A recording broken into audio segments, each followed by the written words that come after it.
हाँ, तो नेक्स्ट है हमारा डिफ़ॉल्ट की। डिफ़ॉल्ट के अंदर क्या होता है, जैसे हमने बात की थी कि एक और कॉलम बना लेते हैं। तो इस कॉलम के अंदर सपोज़ कि कुछ ऐसी एंट्रीज़ हैं जो सब बच्चों की सेम होती हैं।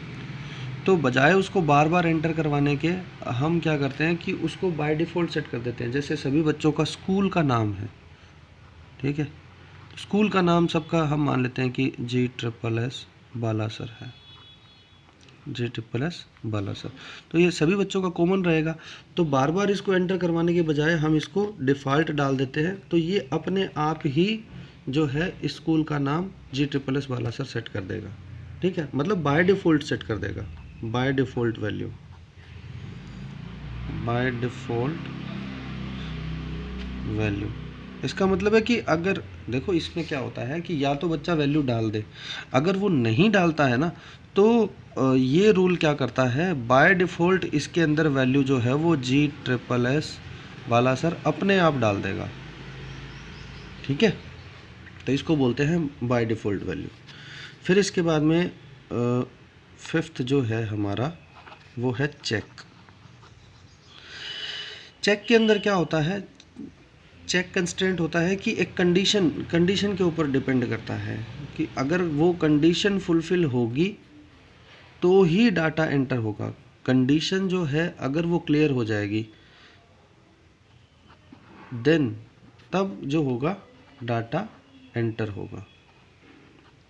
सपोज़ हम ये मान लेते हैं कि कंडीशन क्या है, कंडीशन ये है कि जो भी स्टूडेंट इस टेबल के अंदर डाटा फिल कर रहा है, हम ये मान लेते हैं कि ये वाली जो टेबल हम बना रहे हैं वो पास वाले स्टूडेंट्स के लिए बना रहे हैं। तो हम ये चेक कंस्ट्रेंट मार्क्स के ऊपर लगा देते हैं कि जिस भी बच्चे की वैल्यू जो है वो 35 से कम है, 35 से कम, हम ये मान लेते हैं कि 35 से जिनकी वैल्यू लेस है वो बच्चे फेल माने जाएंगे, ठीक है। तो अब हम ये लगा क्योंकि हम टेबल जो बना रहे हैं वो पास वाले स्टूडेंट्स के लिए बना रहे हैं। तो 35 से जिसके मार्क्स कम हैं, अगर हमने मार्क्स के ऊपर चेक वाला कंस्ट्रेंट लगा रखा है और किसी बच्चे की जो मार्क्स है वो 35 से कम है, तो वो उस वाली वैल्यू को या उस वाली फील्ड को नहीं लेगा।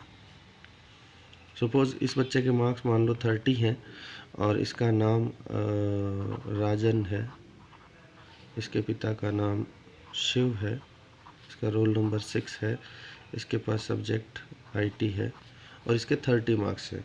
इसका स्कूल वही सेम आ जाएगा GSSS बालासर। पर क्योंकि इसके अंदर चेक कंस्ट्रेंट लगा हुआ है और चेक कंस्ट्रेंट के अंदर हमने 35 सेट किया हुआ है, तो अब ये 30 वाली वैल्यू अगर यहाँ पर आ गई है तो ये इस वाली एंट्री को नहीं लेगा, ठीक है। तो ये कौन सी एंट्रीज को लेगा, जहाँ पर भी वैल्यू जो है वो 35 से अबव होगी, 35 से ज़्यादा होगी तो ही इस वैल्यू को एंटर करेगा, नहीं तो इस वैल्यू को एंटर नहीं करेगा, ठीक है। तो ये होता है चेक। अब इसके बाद में आपका एक बच गया फॉरेन की।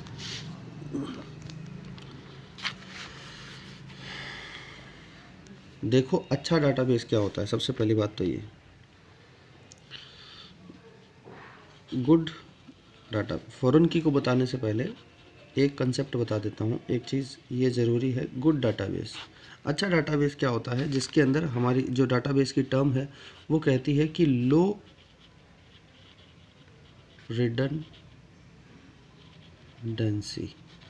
रिडंडेंसी होती है डुप्लीकेसी।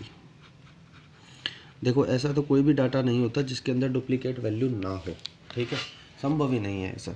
लेकिन हमारी कोशिश क्या रहती है, हमारी कोशिश ये रहती है कि कम से कम डुप्लीकेट वैल्यूज़ आए। कम से कम डुप्लीकेट वैल्यूज़ के लिए हम क्या करते हैं, डाटा को जो है और ज़्यादा कस्टमाइज़ करते हैं और ज़्यादा क्या बोलते हैं उसको, प्रिपेयर करते हैं उस तरह का, ताकि उसके अंदर कम से कम डुप्लीकेट वैल्यूज़ आए। वो हमारा जो है मान लो स्पेस कम ले या फिर उसको एक्सेस करना आसान हो। अब जब हम किसी डाटाबेस को पढ़ रहे हैं और बार बार हमारे सामने डुप्लीकेट वैल्यूज़ आ रही हैं, तो ये ना तो देखने में अच्छा लगता है और पढ़ने में भी थोड़ा सा दिक्कत करता है, इनकन्वीनियंट रहता है। तो उस केस के अंदर जो है एक गुड डाटाबेस को बनाने के लिए हमारे पास जो टर्म है वो है लो रिडंडेंसी। लो रिडंडेंसी को परफॉर्म करने के लिए हम फॉरेन की लगाते हैं। फॉरेन की, फॉरेन की क्या होती है? देखो पहले इसकी डेफिनेशन लिख देता हूँ। किसी एक टेबल की सेकेंडरी की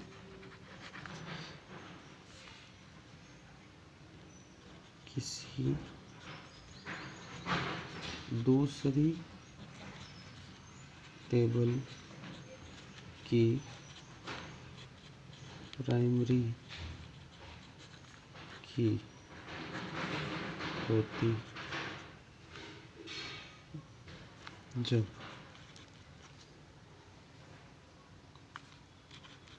होती है तो वह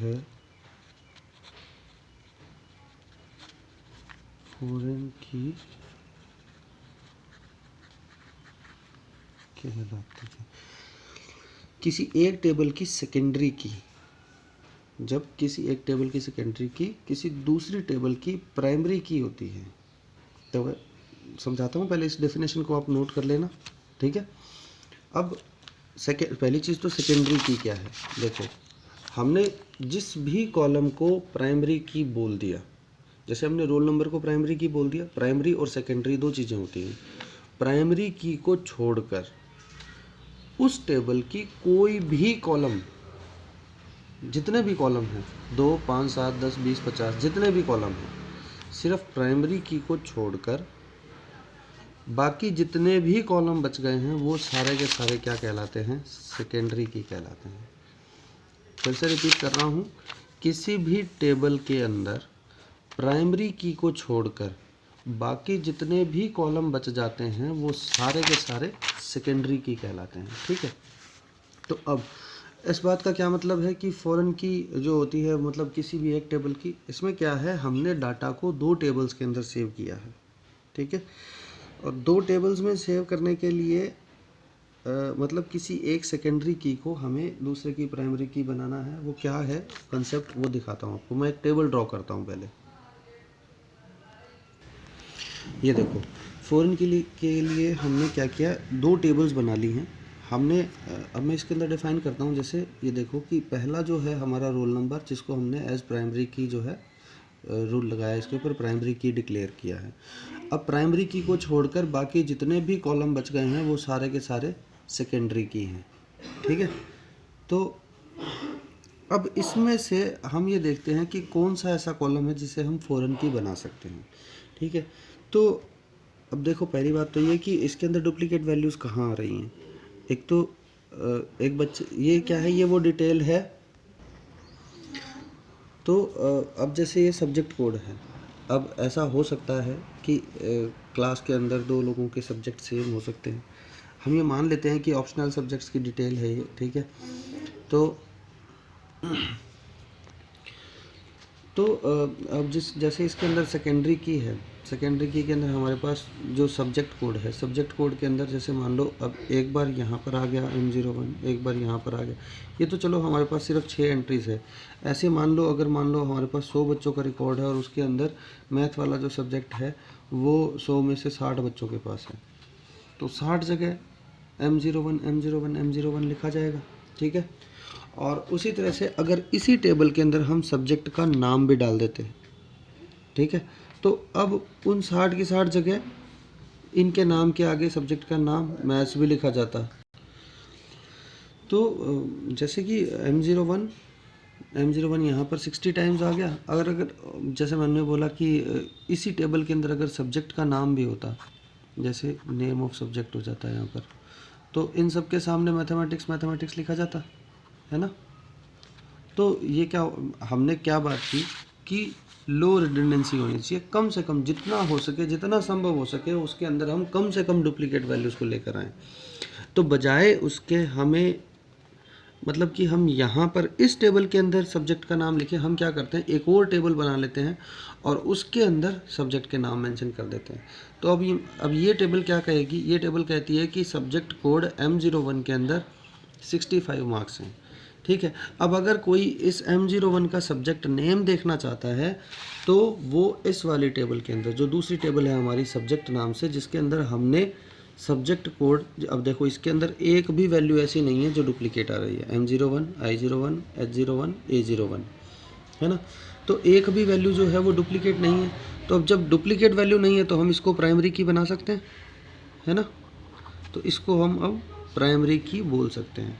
तो हमारी बात कहाँ पूरी होती है कि किसी एक टेबल की सेकेंडरी की जब किसी दूसरी टेबल की प्राइमरी की बनती है तो उसको फॉरेन की बोला जाता है। एक बार फिर बता देता हूँ, ध्यान से देख लीजिएगा। हम क्या कर रहे हैं, रिडंडेंसी को कम कर रहे हैं, डुप्लीकेसी को कम करने की कोशिश कर रहे हैं। तो हमने इस टेबल को दो भागों में तोड़ा है, ठीक है।